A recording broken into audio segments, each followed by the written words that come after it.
Hello students, welcome to my channel. Today I have come to teach you the plant fairy, which is the cbse class 3 EVS second chapter and part 2. So in my previous video I have taught you about the plant fairy part 1, in which we have studied about different type of leaf, different color of leaf and the plant fairy game.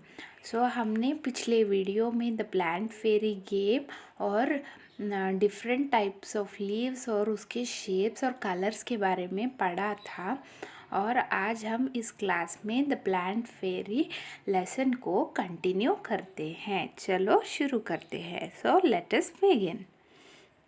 Leaves: red, purple and even yellow, some green, wet and loose. So here poet is trying to tell that there are some red leaves, there are some purple and even yellow leaves, and some are in the plant and some are fallen on the ground. Some green, wet and loose.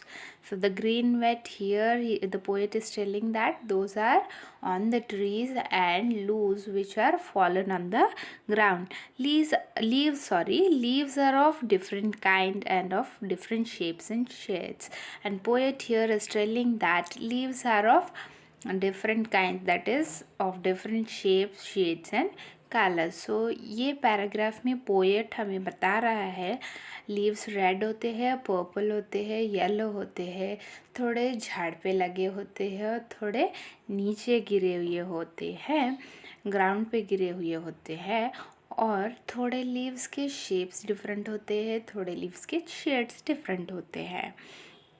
Some are like the elephant ears. So poet is trying to tell that some leaves are like elephant ears, that is थोड़े पत्ते हाथी के कान जैसे होते हैं, and some are playful like the devil, some are torn and some are folded and some even eaten like the beetle. So यहाँ पे poet हमें बता रहा है थोड़े यहाँ पत्ते हाथी के कान जैसे होते हैं, थोड़े तो शैतान जैसे होते हैं, थोड़े फटे हुए होते हैं, थोड़े फोल्ड हुए होते हैं, और थोड़े बीटल ने जैसे खा लिया होता है, ऐसे होते हैं. And in the early dawn's darkest hue, you will find the flowers cry tear like dew. तो यहाँ पे पोएट बता रहा है कि यहाँ पे अर्ली डॉन मतलब यहाँ पे भरी शाम में, मतलब इवनिंग टाइम में जो है फूलें मुझड़ा जाते हैं और पत्ते भी मुझड़ा जाते हैं. Like that means the poet is trying to tell that in early dawn, that is in the evening, the flowers cry, that is get folded up, and even the leaves. Some are like butterflies, some like bees, some are hairy and some plain, some dry up to look like thorns and some even resemble cranes. So poet here is trying to tell that leaves are like butterflies, some like bees, some might be hairy and some like thorns, and some are plain and some even resemble the cranes. So पत्ते बहुत तरह के होते हैं, जैसे butterfly जैसे होते हैं, बीज जैसे होते हैं, प्लेन होते हैं, थोड़े पे बाल होते हैं और थोड़े कांटे जैसे होते हैं, और थोड़े क्रेन जैसे भी लगते हैं. Whoosh whoosh, suckle and flutter in the breeze, they all do matter. So जब ये हवाएं छूटती है, पोएट क्या बोलता है, ये बातें करते हैं, ये आवाज़ें जो करते हैं, ये अपने आप में बातें करते हैं. All day long they smile and play, and in the night they sleep away. सो दिन भर जो होते हैं ये पत्ते खिले खिले रहते हैं, खिलते रहते हैं. जब रात हो जाती है तो ये सो जाते हैं. Leaves are of different kinds and of different shapes and hues. पत्ते बहुत तरह के होते हैं, डिफरेंट शेप्स के होते हैं. यहाँ पे ये एक पोएम पत्तों से जुड़ा हुआ था. This was a poem related to leaves which was written by, so this was translated from Hindi by a poet Vijendra Pal Sisodia. इन्होंने ये पोएम को ट्रांसलेट किया है. So let us begin with some activity. Color the leaves made around the poem. Collect a few leaves of plants like lemon, mango, neem, basil, that is tulsi, mint, pudina or coriander, dhania. Crush the leaves and smell them. Do they smell all alike? Can you identify the leaves just by their smell? So आपको ये activity करनी है. क्या करना है? घर में आपके थोड़े झाड़ होंगे, नीम का झाड़ होगा, तुलसी का होगा, पुदीना, धनिया आपके किचन में होगा. इनको आप क्रश कर लीजिए और इन्हें स्मेल कीजिए. Try to crush these leaves and smell them and smell and think, do they smell alike or same. Look at this beautiful picture. They are made up of dry leaves. Using dry leaf, make picture of different animals in your notebook. So you can see here, elephant is made, a bird is made, and a rat is made using the leaves, using the dead leaves. So even you try making some in your notebook.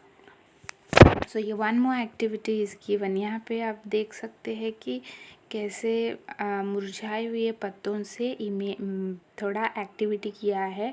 चित्र बनाए हैं, pictures बनाए हैं. First यहाँ पे elephant बनाया है और पैरट बनाया है, सॉरी एक बर्ड बनाया है और एक रैट बनाया है. तो आप भी कोशिश कीजिए कुछ ऐसे एनिमल्स को पत्तों से बनाने के लिए. Take a paper and a crayon or a color pencil. एक पेपर लीजिए, क्रेयॉन या तो कलर पेंसिल लीजिए. Place the leaf on the table or on the ground. It should be placed in such a way that the side of the leaf with the veins is on the top. Place a paper on the leaf. Gently rub the crayon or color pencil on the paper. Be careful that the paper or the leaf does not move. So you do one thing, take a leaf, keep it down and put a paper on that. Take a color pencil or a crayon and rub on that and you will get a image like this. And keep in mind that you shouldn't move the leaf or the paper when you are rubbing a crayon. So यहाँ पे activity आप करने की कोशिश कीजिए. ये activity जो है क्या है कि आपको एक पत्ता लेना है, एक पत्ते को नीचे रखना है और पेपर को ऊपर रखिए. क्रायॉन या तो काला पेंसिल लेके इस पे जेंटली रब करना है. और ध्यान में रखिए पत्ता या तो पेपर दोनों ही ना हिले, आपको ऐसा इमेज मिल जाएगा. Similarly take rubbing of a trunk of a tree. आप ऐसे ही एक ट्री ट्रंक पे ट्राई कीजिए जैसे ये लड़की इमेज में कर रही है. Place a paper on the trunk and rub the crayon or a color pencil on it. Look, you have made rubbing of the tree trunk. Look at the rubbing made by the other. Are the rubbings of the different plants similar? Which leaf gave a good rubbing? In case of which tree was rubbing of the trunk difficult and why? तो आप ये activity कीजिए और आपके friends को भी बोलिए कि ये एक्टिविटी करें और देखिए आपके जो ड्राइंग है और उनकी जो ड्राइंग है इसमें डिफरेंस क्या है. ये हमें बताती है कि ये बहुत तरह के प्लांट्स होते हैं, डिफरेंट ट्रंक्स होते हैं, डिफरेंट लीव्स होते हैं उनके. Look at the picture and name the things which have patterns of leaves and flowers on them. So ये पिक्चर में हमें बहुत सारे पत्तों जैसे इमेजेस दिख रहे हैं. ये जो द फर्स्ट में है वो जो लोटस और लोटस के पत्ते दिख रहे हैं वो जो फ़ोटो फ्रेम में है. एंड विंडो के पास, विंडो के पर्दों पे वो भी पत्तों जैसे इमेजेस लग रहे हैं. बेडशीट पे पत्तों जैसे इमेजेस है. See, it's on the bedsheet you can find the images of the leaf, and on the pant of the girl wearing, in the book she is holding in the pillow covers, and also on the mat which is on the ground. So this was about the plant fairy. This was about today's chapter. This was the second chapter of your ncert EVS book of class 3. So in my next class I'll be continuing with the worksheet where you have the exercise to be solved. So please stay connected with me and watch my next video. Thank you for watching this video.